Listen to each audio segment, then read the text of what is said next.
সাথী বন্ধুরা, দেখুন, একটা লোক ধারণা করছে বা লোক মুখে শুনছে কলকাতা গেলেই পকেট মারে টাকা নিয়ে চলে যায়। কলকাতা শহর দিয়ে ঘুরলেই পকেট মারি টাকা নিয়ে চলে যায়।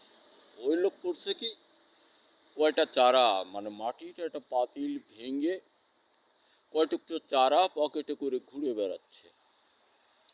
ঘুরে বেড়ায় চারা মাঝে মধ্যে হাত দেয়, আসে পকেটে। এমতো অবস্থায় এক পকেট মারির কাছে 04 বলতেছে দাঁড়াইয়ে, দাদা, শুনলাম কলকাতায় আসলে নাকি টাকা যা থাকে পকেট মেরে নিয়ে যায়। তো আমার পকেটে যে টাকাগুলো নিয়ে আমি সারা কলকাতা ঘুরে বেড়াচ্ছি, আমার পকেটের টাকা তো কেউ নিল না। এখন ওই লোক বলতেছে, ওই পকেট মারবেটা, দেখো, তোমার পকেটে 3-4 টুকরো চারা আছে, মাটির পাতিল বা কলস ভাঙ্গা 3-4 টুকরো চারা আছে, ও আমি কয়েকবার মিনিটের ভিতরে চেক করে থুয়ে দিছি তোমার পকেটে, তুমি এইগুলোই টানিয়ে নিয়ে বেড়াচ্ছ।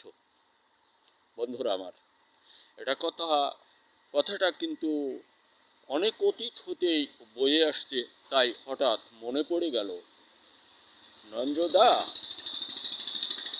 আপনাকে বলি, আপনি যত যা কিছু বলেন, আপনার ভিত্তি মিথ্যা। আপনার সকল কিছু মিথ্যার উপরে, এটা টেকে না।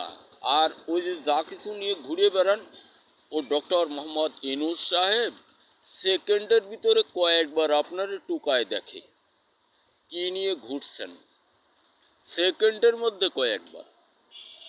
আপনি জানেন না, আপনি রাজনীতিবিদ ভারতের হতে পারেন, অন্য কোনো দেশের না, আন্তর্জাতিক পর্যায়েরও না।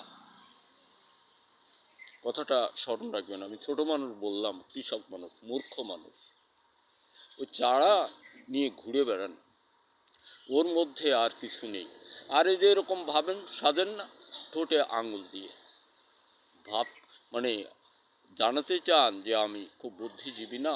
আপনি যেখানেই হাত দেন, আপনার উগ্রতাই প্রমাণ করে, আপনার মধ্যে ওই উগ্রতাই প্রমাণ করে। কারণ নরহত্যা কখনো শান্ত প্রকৃতির চেহারাবান হতে পারে না। কথাটা স্মরণ রাখবেন। আপনি যতই চেষ্টা করেন আমি খুব চিন্তানায়ক, না, আপনি যেখানেই হাত দেন, ওখানে হাত দিলেই বোধ হয় আপনি উগ্রপন্থী, নরহত্যাকারী। আপনার হুকুমে অনেক অনেক হাজার হাজার হাজার হাজার মানুষ হত্যা হয়েছে, ঘর বাড়ি লুণ্ঠন, জ্বালানো পোড়ানো, ইজ্জত লুণ্ঠন। এর চেহারাও ভালো হয় না, আমাদের মতো অশোভনীয় হয়ে থাকে। আর ও চারা উল্টা দেখা, কিছু মনে করবেন না। এক্সাম্পলে আপনার ওইখানে যায়, এই কথাটা অনেক অতীতের কথা। ডক্টর ইউনূস সাহেবকে নিয়ে বেশি ভাববেন না, ভেবে আপনি কুল পাবেন না। ওই আপনার দেশের কতগুলা বুদ্ধিজীবী বুদ্ধিমান মানুষ, যারা খুব শান্ত প্রকৃতির মানুষ, ওনারা বলেছেন ডক্টর মোহাম্মদ ইউনূস সাহেব যে কি চিজ, আমি জানি, উনি জানে, সে জানে, আরেকজন জানে, নরেন্দ্র মোদিও জানে। কারণ আপনার ওখানে নিয়ে বোঝালো যে আপনি ওনার সম্পর্কে কিছু জানেন না। উগ্রতা বাদ দেন, মানুষকে ভালোবাসতে শেখেন। রাজনীতি এ বয়সেও শিখতে হবে আপনাকে, মানুষকে ভালোবাসেন। জানেন কি, হুমকি দিয়ে পৃথিবীতে কোনো কাজ সম্ভব নয়। হুমকি দিয়ে, জোর কণ্ঠে, জোরপূর্বক কোনো কাজ কারো জীবনে করে যেতে পারে না। স্মরণে রাখবেন কথাগুলো।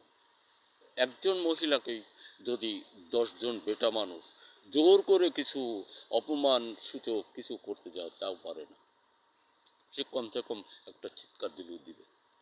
তো আপনারা যেটা যা কিছু করছেন, এগুলো তো কোনো গ্রন্থের কথাও না। এজন্য খাদ্য খাবার বেছে নিয়েছেন, যেটা আপনার দেশের লোকে বলে, আমরা বলি না। ময়ূররঞ্জন ঘোষ সহ এরকম। আর ইয়েতে কি বলে, এই ফেসবুক ইউটিউবিতে চ্যানেলে যেটা আসছে, এই খাবারগুলো অশোভনীয়। এগুলা বোধ করি কোনো মানুষের খাবার না। আর যদি এটা খেয়ে থাকেন, অনেক পাপের সাজা প্রাপ্ত খাবার এগুলা, মানে আখাদ্য। এই জন্য চারা পকেটে করে ঘুরে বেড়াবেন না। অন্তত ইনুস সাহেব যতদিন পৃথিবীতে হায়াতে আছেন, আর উনি আরও কিছু মাল তৈরি করে যাচ্ছেন। ওই যে আশিক চৌধুরী একটা শ্যামলা দেখছেন না, শ্যামলাটা ও আর এক মাল হচ্ছে।